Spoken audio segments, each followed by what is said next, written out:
उपस्थित सर्व शेतकरी असतील किंवा इथं असलेले मान्यवर, तर मी एकदा सर्वांना विनंती करेल की एकदा जोरदार टाळ्यांचा जे आहे ते कडकडाट व्हावा.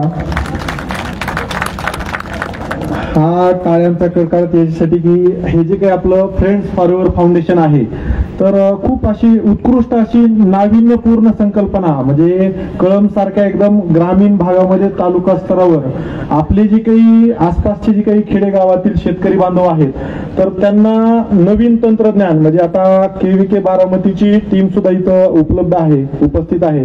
त्याचप्रमाणे आता सद्यस्थितीत शेतकऱ्यांचे जे काही शेतामध्ये पीक आहे, गहू असेल, हरभरा असेल किंवा इतर पीक आहे, तर ते काढणीचा कालावधी आहे आणि अशा कालावधीमध्ये हवामान कसं राहील त्या अनुषंगानं डग साहेब सुद्धा इथं, त्यांना सुद्धा इथं आपल्या टीमनं पाचारण केलं आणि पुढचे हवामानाचे दिवस कसे राहतील. आणि साहेबांनी खूप चांगली अशी आनंदाची बातमी आपल्याला दिली की 2025 मध्ये जे आपलं धनेगावचं डॅम जे आहे ते भरणार आहे, म्हणजे जेणेकरून आता जी काही ऊस लागवड मोठ्या प्रमाणामध्ये झालेली आहे, तर ते तसंच कॅरी फॉरवर्ड जो आहे तो, म्हणजे हा लागणीचा जो काही ऊस आहे तो तर तसं राहणारच आहे, पण पुढे खोडवा सुद्धा जे आहे ते आपला राहणार आहे. या अनुषंगानं शेतकऱ्यांचा जो काही उत्पादन खर्च वाढतो, म्हणजे एक वर्ष ऊस लावायचा, दुसऱ्या वर्षी लगेच मोडवायचा, तर ह्याची सुद्धा आनंदाची बातमी साहेबांनी दिली. त्यामुळे असे तज्ञ मंडळी जे आहे ते या टीमनं जे आहे ते या कृषी प्रदर्शनामध्ये जे आहे ते तिथं बोलवले आणि शेतकऱ्यांना असं उपयुक्त असं मार्गदर्शन जे आहे ते आपण केलं, त्याबद्दल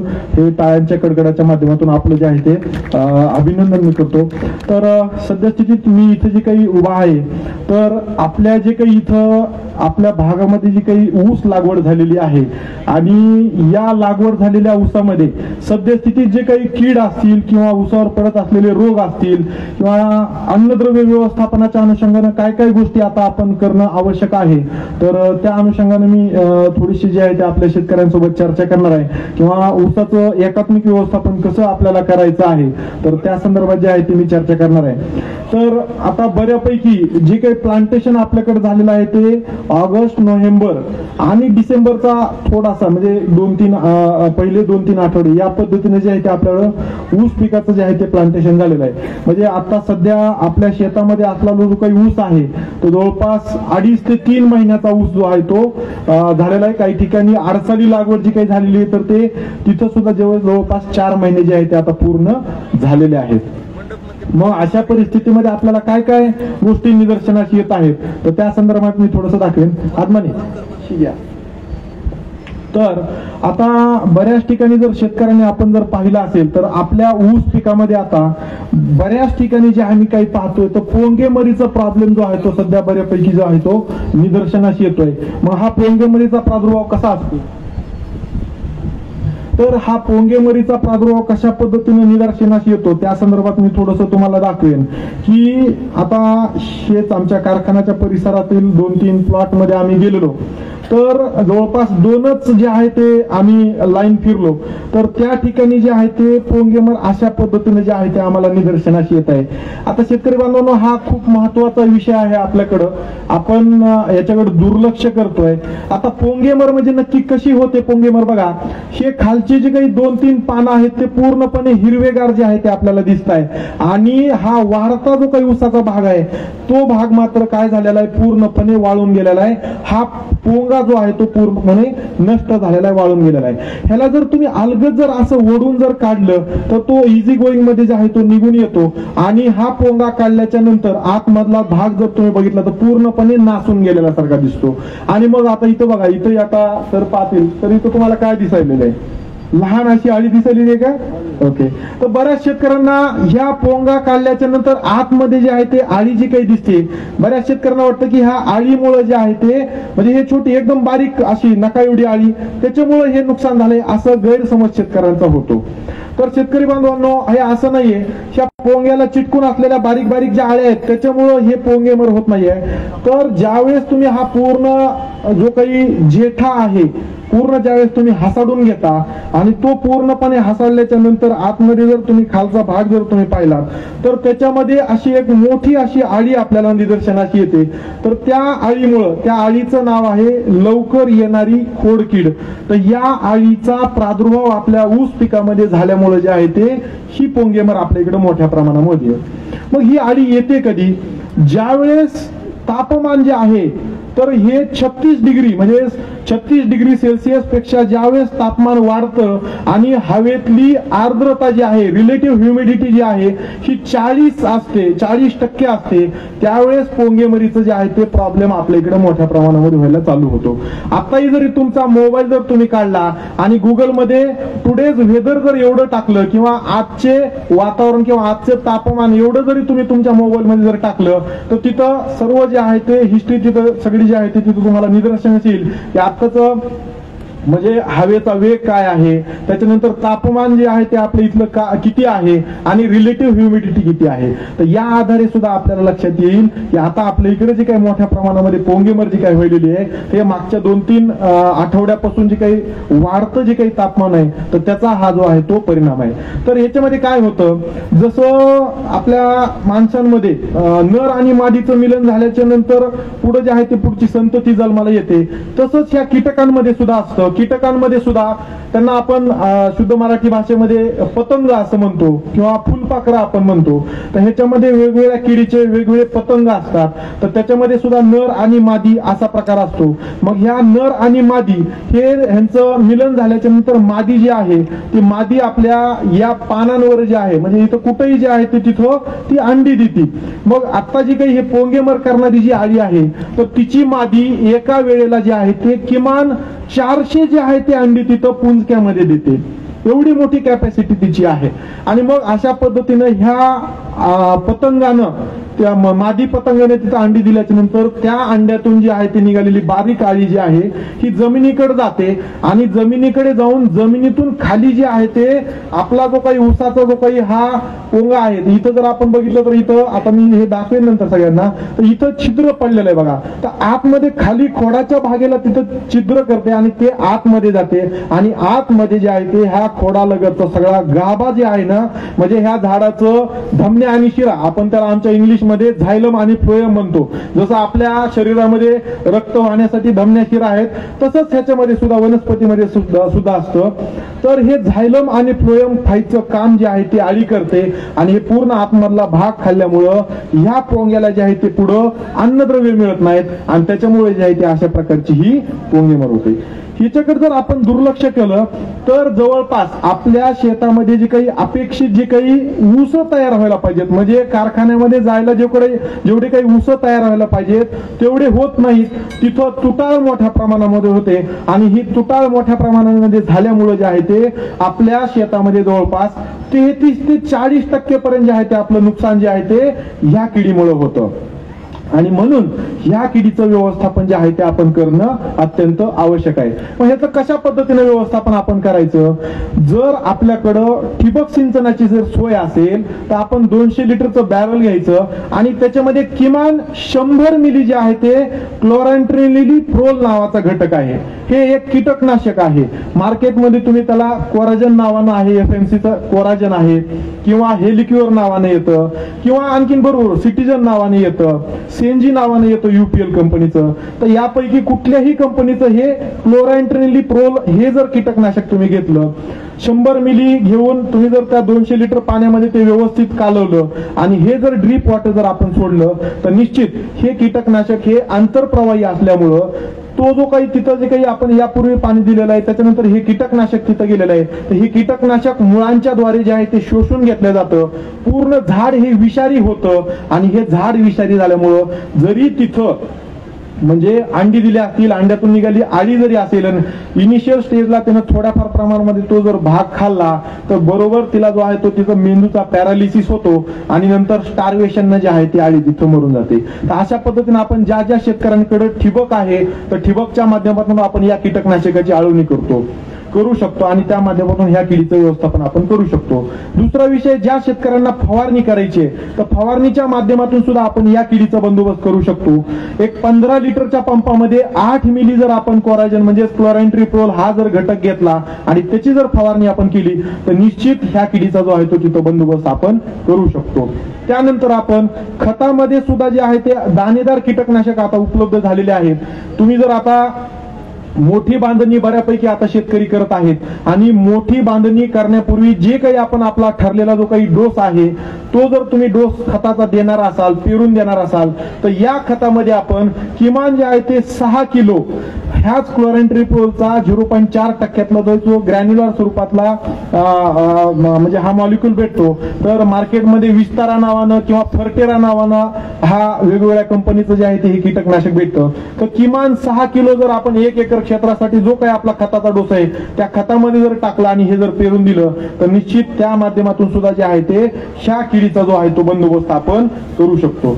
आता दुसरा विषय महत्वाचा, आता पानं वाळलेले आहेत, पण आपण जर व्यवस्थितरित्या जर पाहिलं तर बऱ्याच ठिकाणी असं झालेलं आहे की हे पानं जे आहेत ते ऊसाचे असे खालचे जे आहे ते असे एकमेकाला जवळ यायला चालू झालेले आहेत आणि आपण जर इकडे जर बघितलं तर कडा जे आहे ते पिवळसर आतमधल्या व्हायला जे आहे ते सुरुवात झालेली.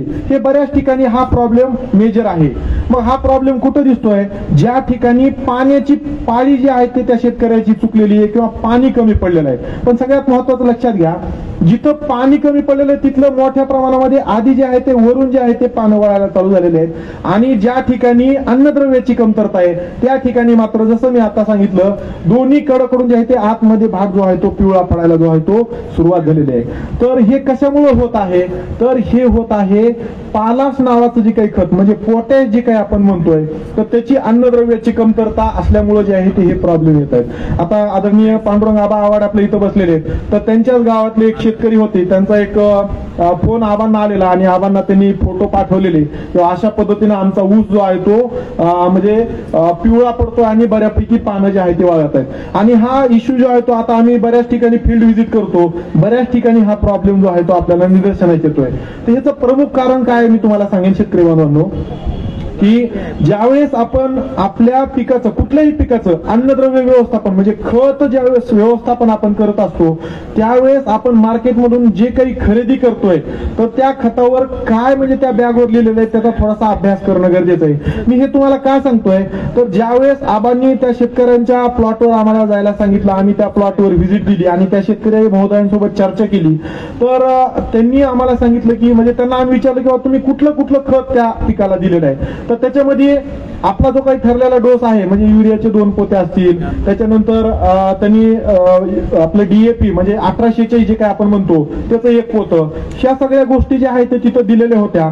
मात्र पालाश म्हणजे पोटॅश देण्याच्या अनुषंगाने त्यांना विचारलं की तुम्ही काय दिलं, तर त्यांनी पीडीएम पोटॅश नावाचं खत जे आहे ते तिथं त्यांनी दिलेलं त्यांनी सांगितलं.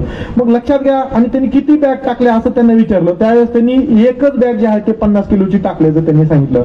शेतकऱ्यांना लक्षात घ्या, आताही तुम्ही जर मार्केटमध्ये गेलात किंवा तुम्ही जर पीडीएम पोटॅश जर वापरत असाल तर त्याचं पोतं काढून बघा आणि त्याच्यामध्ये पोटॅशचं म्हणजे पालाशचं प्रमाण किती आहे हे जर तुम्ही पाहिलं तर तुमच्या लक्षात येईल 50 किलोच्या त्या बॅगवर तिथं जे लिहिलेलं असतं ते 14% पोटॅश K2O स्वरूपात जे आहे ते तिथं लिहिलेलं असतं. आणि आपण जे काही पारंपरिक जो काही रासायनिक पोटॅश आणतो, म्युरेट ऑफ पोटॅश आपण त्याला म्हणतो, ते जर तुम्ही जर बॅग पाहिली तर त्याच्यावर जे आहे ते पोटॅशचं प्रमाण जे आहे ते 60% म्हणजे तिथं दिलेलं असतं. मग याचा अर्थ काय होतो, ज्यावेळेस आपण पोटॅशचे 2 पोते आपल्या शेतामध्ये टाकतो, 50-50 किलोच्या 2 बॅग आपण ज्यावेळेस आपल्या शेतामध्ये टाकतो त्यावेळेस 100 किलो तिथं ते बॅग टाकल्याच्या नंतर तिथं काय होतं 60 किलो जे आहे ते तिथं आपल्या पोटॅश शेतामध्ये जातं. मात्र हे पीडीएम पोटॅश जे काही आपण म्हणतोय मार्केटमध्ये आता सध्या गोळी स्वरूपात जे काही भेटतंय तर ते पोटॅशच्या 2 बॅग टाकल्याच्या नंतर अवघं 14 किलो म्हणजे 14.5 किलो जे आहे ते तिथं पोटॅश आपल्या पिकाला भेटायला आहे. म्हणजे हे तुम्हाला एवढं सांगतोय का की खत टाकत असताना तुम्हाला पीडीएम पोटॅश टाकायचं असेल गोळी स्वरूपातलं मार्केटमध्ये भेटतं ते तुम्ही टाका, अवश्य टाका, पण त्या पिकाची जी काही आवश्यकता जेवढी आहे तेवढ्या प्रमाणामध्ये ते गेलं पाहिजे. मग हे करत असताना थोडासा आपण विचार केला पाहिजे आर्थिक गोष्टींचा सुद्धा. तर आता जे काही पीडीएम पोटॅश आपल्याला भेटतंय 50 किलोची बॅग भेटते जवळपास 800 ते 850 रुपयाला भेटते. आणि आपण जे काही पारंपरिक पीक म्हणजे जे काही पोटॅश वापरत आलेलो आहे म्युरेट ऑफ पोटॅश, पांढरा पोटॅश आपण त्याला म्हणतो, तर त्याची 50 किलोची बॅग एक 1600 ते 1700 रुपयाला भेटते. मग ह्याचा जर दोन्हीचा जर आपण विचार केला म्हणजे आपल्याला जर 2 बॅग जर आपण म्युरेट ऑफ पोटॅशचे जर टाकल्या तर त्याचा खर्च होतो 1700 गुणिले 2 असं जर केलं तर 3400 रुपये होतो. मग हे 60 किलो जर पोटॅश आपल्या जमिनीमध्ये जर टाकायचं असेल तर इकडं 34 रुपये खर्च होतो म्युरेट ऑफ पोटॅशचा, आणि पीडीएम पोटॅश जर आपल्याला टाकायचा असेल तर किमान 5 बॅग आपल्याला टाकावं लागतात. मग 800 जरी रुपयाला जर आपण बॅग घेतली तर त्याचा बघा तुम्ही गणित किती होतं, 8 पंचे 40, हे 8 हो, तर 8 पंचे 40 म्हणजे जवळपास 4000 रुपये जे आहे ते आपल्या ह्याच्यामध्ये जे आहे ते खर्च होतात. मी हे तुम्हाला सगळं एवढं विस्कटून का सांगितलं तर आता जे काही आपली खताची टाकायची चुकीची पद्धत त्याच्यामुळं आपल्या पिकावर सुद्धा त्याचा परिणाम होतोय आणि आपले पैसे सुद्धा जास्तीचे जे आहेत ते त्याच्यामध्ये जात आहेत. त्याच्यामुळे शक्यतो शेतकरी बांधवांना विनंती राहील की एकतर तुम्ही जे काही पोटॅश पाला जे काही आपल्या पिकाला द्यायचं तर ते म्युरेट ऑफ पोटॅश स्वरूपात द्या, किंवा आता आपल्या सर्वांचं भाग्य आहे की आदरणीय चेअरमन साहेब, आमच्या नॅचरल शुगरचे चेअरमन आदरणीय बी ठोंबरे साहेबांनी आपल्या भागातील शेतकऱ्यांसाठी पीडीएम पोटॅश जे आहे ते उपलब्ध करून दिलेलं आहे. फक्त त्याचा प्रॉब्लेम एवढाच आहे की ते गोळी स्वरूपात जे आहे ते आम्ही आणखीनही तयार केलेलं नाहीये, कारण की त्याला थोडेसे अडचणी आहेत. काय होतं, आता आपल्याकडे जे काही उपलब्ध असलेलं पोटॅश आहे त्याचं तुम्ही आम्ही जे आहे ते NABL accredited लॅबच्या माध्यमातून त्याचं जे आहे ते अनालिसिस केलेलं आहे. त्याच्यामध्ये 19% कमीत कमी आणि 22% K2O स्वरूपामध्ये पोटॅश आहे. तर ह्याची जर गोळी तयार करायची म्हटलं तर त्याच्यासोबत फिलर मटेरियल म्हणजे बाइंडिंग मटेरियल आपल्याला कर्नाटकातून जे आहे ते फरशीची म्हणजे माती जी आहे ते आपल्याला ती वापरते, आपण त्याला बेंटोनाइट म्हणतो.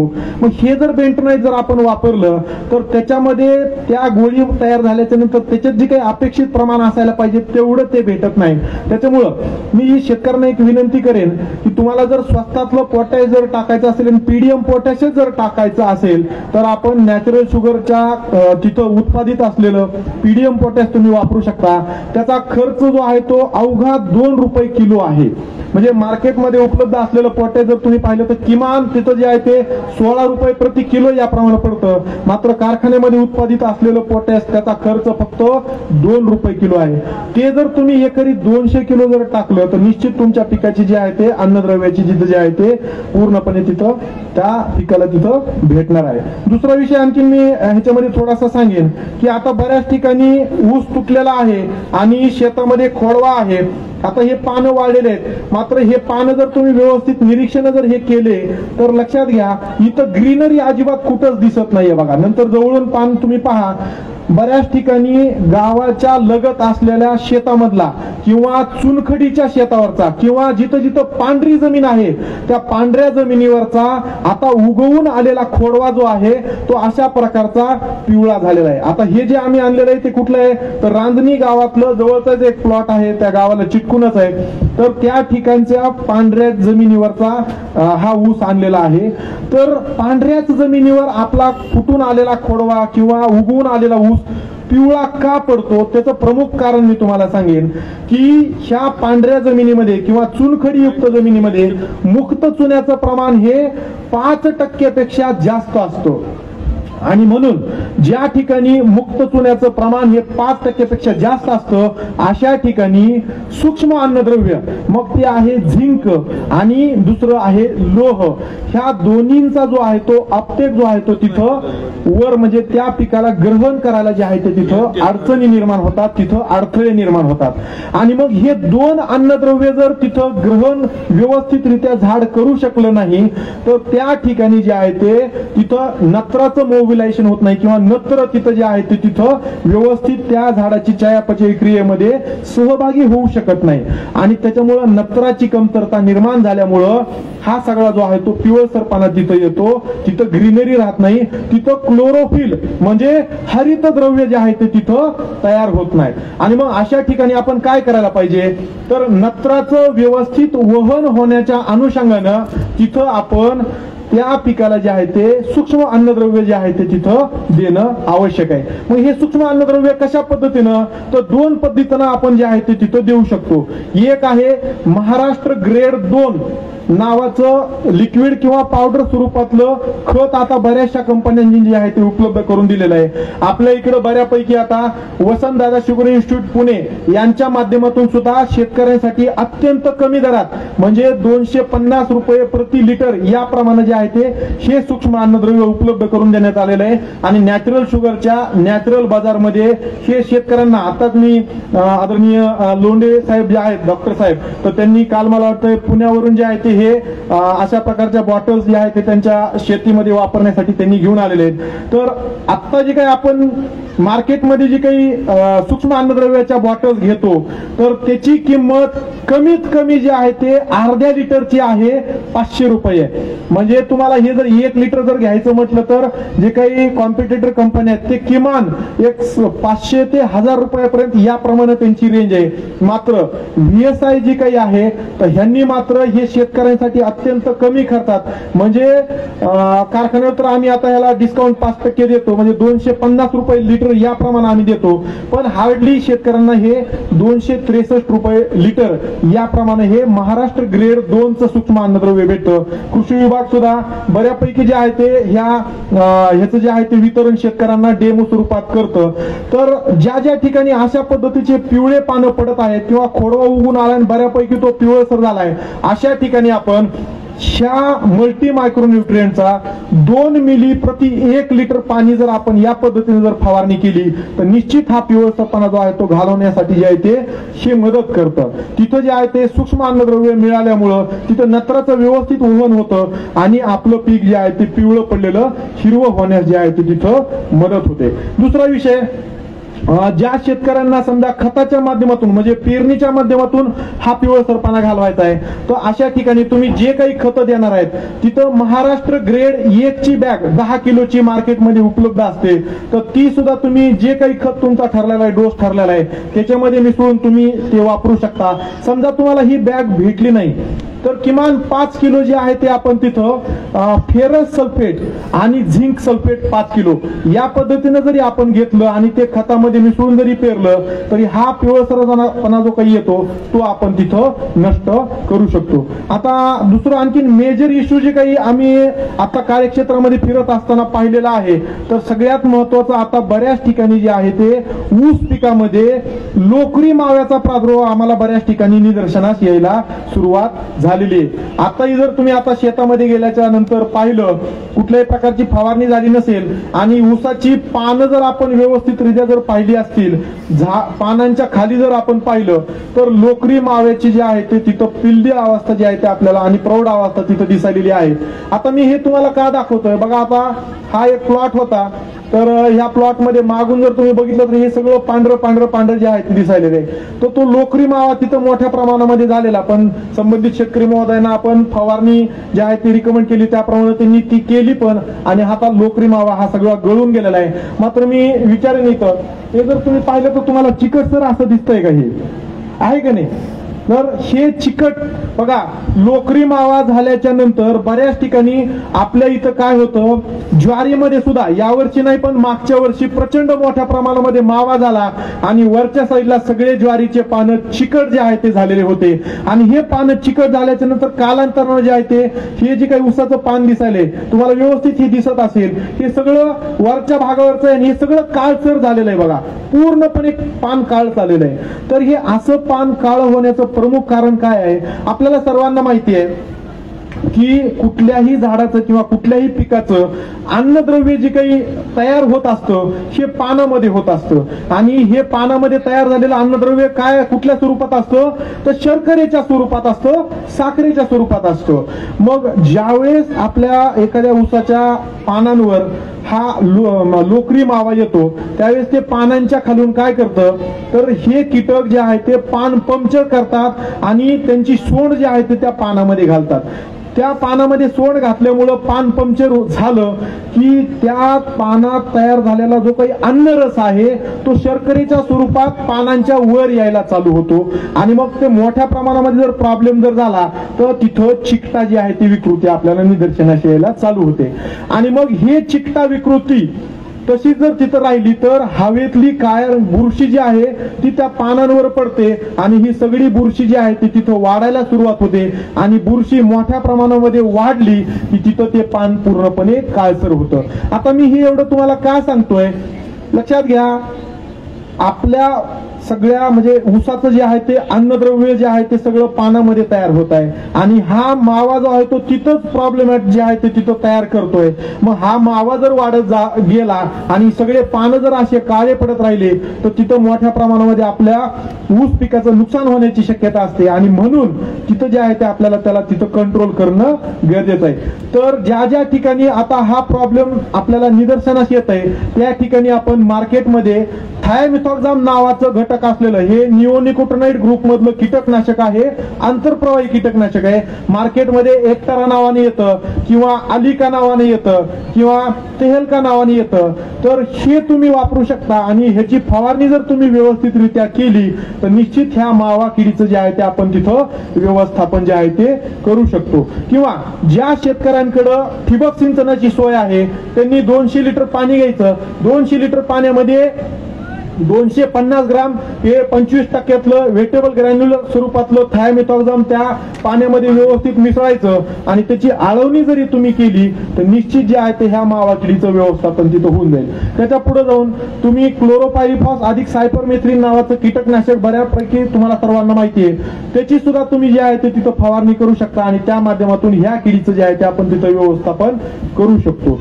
आता शेतकरी बांधवांनो लक्षात घ्या, ऊस पीक हे C4 गटातलं पीक आहे तर त्याला 27 डिग्री सेल्सिअस ते 35 डिग्री सेल्सिअस पर्यंत तापमान जे आहे ते उत्कृष्ट आहे किंवा ते मानवतो आणि त्या माध्यमातून चांगलं फोटोसिंथेसिस म्हणजे चांगलं प्रकाश संश्लेषण होऊन ऊस पिकाची जोमदार वाढ तिथं होत असते. मात्र आता इथून पुढचा जो काही उन्हाळा आहे जो थोडासा कडक होणार आहे किंवा इथून पुढे जसे जसे दिवस वाढत जातील तसं तापमानामध्ये जे आहे ते वाढ होणार आहे आणि जसं जसं तापमान हे 37-38 डिग्री सेल्सिअसच्या वर जाईल तसं तसं जे आहे ते आपल्या या ऊस पिकाला जो आहे तो पाण्याचा ताण आणि बाष्पीभवनाचा वेग वाढल्यामुळे सुद्धा जे आहे ते तो जैविक आणि अजैविक असा दोन्ही प्रकारचा ताण पडणार आहे. मग अशा ताणाच्या स्वरूपामध्ये आपले ऊस पिकाचे पानं जे आहे ते असे गोलाकार व्हायला चालू होतात आणि तिथं अन्नद्रव्य तयार करायचं जे काही कामकाज आहे तर ते सुद्धा जे आहे ते हळूहळू कमी व्हायला सुरू होतं आणि ह्याच्यामुळे जे आहे तुम्ही बघा ज्या ज्या वेळेस दुष्काळ जास्त असतो आपण ऊस पिकाला पाणी व्यवस्थित पुरवू शकत नाही त्या टाइम पिरियडल्या मधल्या ज्या काही ऊसाच्या ज्या काही कांड्या आहेत ना ते एकदम बारीक बारीक बारीक राहतात आणि जून पासून ज्यावेळेस नंतर पाऊस पडतो तिथून पुढे मात्र नंतर आलेल्या ज्या काही ऊसाच्या कांड्या आहेत त्या मात्र लांब लांब पडत राहतात. मग हा जो काही ताण पडतो त्याच्यामुळे जी काही ऊसावरचं जी काही आपल्या ऊसाचं जी काही कांड्यांचं नुकसान होतं म्हणजे त्या कांड्या मोठ्या व्हायला पाहिजे त्या होत नाहीत. तर अशा ठिकाणी हा जैविक अजैविक ताण घालण्यासाठी आपल्याला दर किमान 3 आठवड्याला म्हणजे 21 दिवसाला जे आहे ते फवारणीचा शेड्यूल तिथं करायला पाहिजे किंवा अन्नद्रव्य व्यवस्थापन आपण तिथं करायला पाहिजे. तर हे करण्यासाठी काय करायला पाहिजे तर मार्केटमध्ये 13-0-45 नावाचं खत भेटतं तर 1 लिटरला 5 ग्रॅम या पद्धतीने जर आपण त्याची फवारणी केली तर ह्याच्यामध्ये असलेला पोटॅश 45% जो काही पोटॅश आहे तर ह्या पिकाला ताण सहन करण्याची जी आहे ते तिथं ताकद देतो आणि त्या माध्यमातून तिथं त्या झाडाची चयापचय क्रिया व्यवस्थित होते आणि हा ताण जो आहे तो तिथं घालवण्यासाठी ह्या फवारणीची मदत होते. सोबतच समजा तुम्हाला 13-0-45 फवारणी करायची नसेल तर आता VSIचं आपल्या तिथं 8-8-8 नावाचा एक नवीन ग्रेड आता VSI न जे आहे ते उपलब्ध केलेला आहे. येस सर हो. तर 8-8-8 नावाचं हे सुद्धा जे काही खत आहे विद्रव्य खत आहे फक्त ते आपल्याला फवारणीसाठीच रिकमेंड आहे, ड्रीप वॉटर द्यायचं नाहीये. तर त्याची सुद्धा आपण फवारणी करू शकतो आणि हा जैविक अजैविक ताण घालू शकतो. 5 मिली प्रति 1 लिटर पाणी याप्रमाणे त्याची फवारणी तुम्ही करू शकता. दुसरा विषय आता तुम्हाला सर्वांना जिव्हाळ्याचा असलेला हा विषय आहे तो वसंत ऊर्जा. तर ह्या वसंत ऊर्जाचा सुद्धा तुम्ही याच फवारणीमध्ये जे आहे ते समावेश तुम्ही करू शकता. हे वसंत ऊर्जा हे आपल्या पुण्याच्या वसंतदादा शुगर इन्स्टिट्यूट यांनी हे तयार केलेले तिथल्या टीमने हे तयार केलेले आहे. ज्यावेळेस 2015 मध्ये ते ट्रायल घेत होते किंवा त्यांनी हा नवीन प्रोडक्ट लॉन्च केला होता तर त्याचे ट्रायल घेत असताना मी स्वतः तिथं विद्यार्थी म्हणून मास्टर डिग्रीचा मला त्यांनी तिथं म्हणजे इम्प्लांट होतो मी तिथं तर त्यावेळेस ह्याचे ट्रायल मी स्वतः घेतलेले आहेत आपल्या शेतामध्ये असलेल्या जेवढ्या काही उपयुक्त बुरशी आहेत ना, मग ट्रायकोडर्मा असेल किंवा वर्टिलिसम लेकानी असेल किंवा तुम्ही हुमणीसाठी मारण्यासाठी हुमणीला मारण्यासाठी मेट्रिझम अॅनिसोपोली वापरता, तर ह्या सगळ्या बुरशी जी आहेत ना, तर ह्याच्यावर आम्ही म्हणजे ह्याचा हे मीडिया म्हणून त्या बुरशीचं खाद्य म्हणून तिथं आम्ही ह्याचा वापर केलेला, तर उत्कृष्ट अशी वाढ जी आहे त्या बुरशींची तिथं झालेली होती. मी हे का सांगतोय, तर वसंत ऊर्जा हे जैविक आणि अजैविक ताण सहन करण्यासाठी झाडाला तिथं मदत करतं. हे खेकडे असतील किंवा समुद्री झिंगे असतील, तर त्यांचं जे काही वरचं कठीण आवरण आहे ना, तर त्याच्यापासून हे तयार केलेलं आहे. तर निश्चित ह्याचा सुद्धा आपण जे आहे ते तिथं वापर करू शकतो. 5 मिली प्रति 1 लिटर पाणी या प्रमाणे जर आपण वसंत ऊर्जाचं फवारणी जर दर 3 आठवड्याला जर केली, तर निश्चित आपल्या पिकामध्ये पडत असलेला जैविक आणि अजैविक ताण घालवण्यासाठी हे निश्चित आपल्याला मदत करणार आहे. आणखी याच्यामध्ये आणखीन एक मी तुम्हाला सांगेन की आता एक आमच्या कारखान्यानं म्हणजे आमचे कारखान्याचे संचालक आदरणीय पांडुरंग आबा इथं उपस्थित आहेत. तर आमचं हे जे संचालक मंडळ जे आहे आणि ठोंबरे साहेबांचं सुद्धा म्हणजे सतत काहीतरी नवीन काय करता येईल किंवा नवनवीन प्रयोग करायचं ह्या संचालक मंडळाचं जे आहे ते सतत धडपड असते. आणि त्या माध्यमातूनच आता आदरणीय ठोंबरे साहेबांनी कारखान्यामध्ये तयार झालेलं FOM असेल, त्याच्यानंतर कारखान्यामध्ये आमच्या CNG प्लांट आहे, तर त्याच्यामध्ये त्या CNG गॅसचं प्युरिफिकेशन करतानाची जी काही प्रोसिजर आहे त्याच्यामधून 100% प्युरिटीचं सल्फर तिथं तयार होतं. तर ते सल्फर सुद्धा तिथं हे शेतकऱ्यांना उपलब्ध करून देण्याचं जे आहे ते आणि अत्यंत माफक दरात उपलब्ध करून देण्याचं धोरण कारखान्याचं आहे. तर हे सगळे जे काही निविष्ठ आहेत तर त्यांचं एकत्रीकरण करून नॅचरल ऑर्गॅनिक फर्टिलायझर नावाचं खत आता कारखान्याने तयार केलेलं आहे. आणि ह्या खतामध्ये सुद्धा आता जे आहे ते ह्या वसंत ऊर्जाचं जे आहे ते इनॉक्युलेशन म्हणजे ह्याची कोटिंग सुद्धा जे आहे ते त्या खतामध्ये आता तयार केलेली आहे. म्हणजे त्याच्यामध्ये हे वसंत ऊर्जा टाकलेलं आहे. त्याच्यामुळं काय होणार आहे, तर त्या खतामध्ये असलेले उपयुक्त जीवाणूंचं खाद्य म्हणून हे तिथं जे आहे ते काम करणार आहे. सोबतच तिथं ज्यावेळेस हे वसंत ऊर्जा आपल्या मातीमध्ये जाईल, मुळांच्या कक्षेमध्ये जाईल, तर मुळांची कार्यक्षमता सुद्धा जी आहे ते शोषण करायची वाढण्यासाठी जी आहे ते हे मदत करणार आहे. तर निश्चित तुम्ही नॅचरल ऑर्गॅनिक फर्टिलायझर म्हणजे NOF त्याचा सुद्धा जे आहे ते तुम्ही इथं जर वापर केला ऊस पिकासाठी जो काही तुम्ही आता डोस करणार आहेत, ऊस पिकामध्ये आपण जवळपास 4 जे आहे ते पाण्याच्या उपलब्धतेनुसार जे आहे ते खताचे जे आहे ते आपण नियोजन करत असतो. म्हणजे लागवडीच्या वेळेस म्हणजे सरी तयार करत असताना बेसल डोस आपण देतो. दुसरं जे आहे ते ऊस पीक आपलं लागवड झाल्याच्या नंतर 6 ते 8 आठवड्याचं झाल्याच्या नंतर तिथं नत्राचा आणि स्फुरदाचा जे आहे ते तिथं आवश्यकता असते त्याप्रमाणे आपण डोस करतो. आणि तिसरा आता बऱ्यापैकी तिसऱ्या डोसच्या अवस्थेमध्ये आपले शेतकरी जे आहेत किंवा आपलं जे तुझं ऊस पीक आहे, तर अशा ठिकाणी आपण किमान एकरी जे आहे ते 1 पोतं युरिया आणि 1 पोतं 24-24-0 किंवा त्याच्याऐवजी 18-46 म्हणजे DAP या पद्धतीने जर आपण हे खताचं व्यवस्थापन करत असाल, तर त्याच्यासोबत नॅचरल शुगर उत्पादित NOF तुम्ही 4 पोते जर टाकले, तर निश्चित तिथं सर्व सूक्ष्म अन्नद्रव्य आणि दुय्यम अन्नद्रव्य जे आहे ते आपल्या ऊस पिकाला भेटणार आहेत आणि त्या माध्यमातून त्या पिकाचं व्यवस्थापन जे आहे ते तिथं अन्नद्रव्यांचं तिथं होणार आहे. आता बरेचसे शेतकरी बऱ्यापैकी म्हणजे 3.5-4 महिन्याचं पीक जिथं जिथं झालेलं आहे आणि समाधानकारक फुटवा त्या ऊस पिकाचा झालेला आहे. म्हणजे जवळपास एक 11-12 पर्यंत जे आहे ते फुटवे तिथं जर व्यवस्थित झाले असतील आणि 2-2 कांड्यावर जर आपला ऊस असेल, तर अशा ठिकाणी बऱ्यापैकी आता शेतकऱ्यांनी मोठी भरणी जी आहे ते चालू केलेली आहे. आता मोठी भरणी करत असताना शेतकरी बांधवांना सर्वांना विनंती आहे की बऱ्यापैकी आता बैल बारदानाचा सगळ्यांचा मोडलेला आहे. त्याच्यामुळे बऱ्यापैकी आता ट्रॅक्टर चलित रिव्हर्स फॉरवर्ड रोटर किंवा जे काही आता आपल्याकडे जे काही यांत्रिकीकरण झालेलं आहे, पॉवर टिलर जे आहेत, तर त्या माध्यमातून आपण बऱ्यापैकी जे आहे ते आता ऊस पिकाला माती लावायला सुरुवात केलेली आहे. तर हे माती लावत असताना ऊसाला चांगली माती लावण्याच्या अनुषंगाने सर्वांना एक विनंती आहे की माती लावायच्या आधी सर्वांना विनंती आहे की त्यांनी व्यवस्थितरित्या जर शक्य झालं तर स्प्रिंकलरच्या साहाय्यानं पाणी द्या. स्प्रिंकलरच्या साहाय्यानं पाणी द्यायचं ह्याच्यासाठी आहे की यावर्षी सततधार पाऊस चालू होता, त्याच्यामुळं लागवडी करत असताना शेतकऱ्यांनी शक्यतो जास्त मशागती तिथं केलेल्या नाहीयेत. म्हणजे कुठल्याही प्रकारची नांगरणी किंवा तिथं म्हणजे आंतरमशागत काही न करता जे आहे ते डायरेक्ट ऊसाची लागवड केलेली आहे. त्याच्यामुळे जमिनी ज्या आहेत ते घट्ट आलेल्या आहेत आणि मग अशा घट्ट आलेल्या जमिनी ज्यावेळेस तुम्ही आता माती लावण्यासाठी फोडणार आहात, तर मोठ्या प्रमाणामध्ये ढेकळं तिथं निघतात आणि माती ऊसाला जे आहे ते तिथं व्यवस्थित लागत नाही. त्याच्यामुळे शक्य झालं तर एक म्हणजे मोकाट पाणी किंवा शक्य झालं तर तुम्ही रेन पाईपाच्या साह्यानं त्या मधल्या ओळीमध्ये पाणी द्या किंवा स्प्रिंकलरच्या साह्यानं पाणी द्या आणि त्या माध्यमातून माती जी आहे ते मोकळी करून घ्या.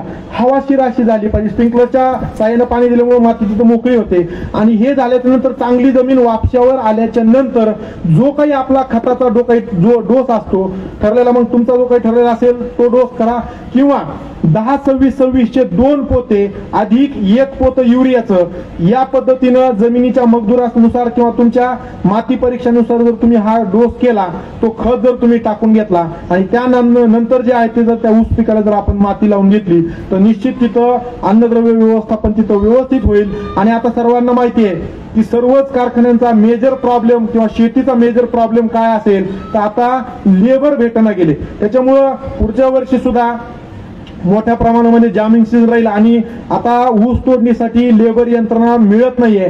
अशा ठिकाणी हार्वेस्टर जर आपल्याला चालवायचा असेल तर तिथं जे आहे ते आपल्या ऊस पिकाचं नुकसान होऊ नये त्या अनुषंगानं तो जो काही बोध आहे, तो जो काही वरंबा आहे तो एकदम असा कॉम्पॅक्ट व्यवस्थित झाला पाहिजे. नाही तर बऱ्याच ठिकाणी असं होतं की हे जे आहे ते हे ऊसाचं समजा हे पूर्ण हे आहे समजा उगवून आलेला ऊस, तर अशा ठिकाणी काय होतं हे बाजूला जे आहे ते व्ही आकाराचे जे आहे ते तिथं माती व्यवस्थित लागत नाही आणि तिथं जे आहे ते माती व्यवस्थित न लागल्यामुळे जे आहे आपला ऊस पडायची सुद्धा शक्यता असते आणि हार्वेस्टर ज्यावेळेस आपण लावतो त्यावेळेस ते पूर्ण ऊस जो आहे तो पूर्ण खालून कट होत नाही.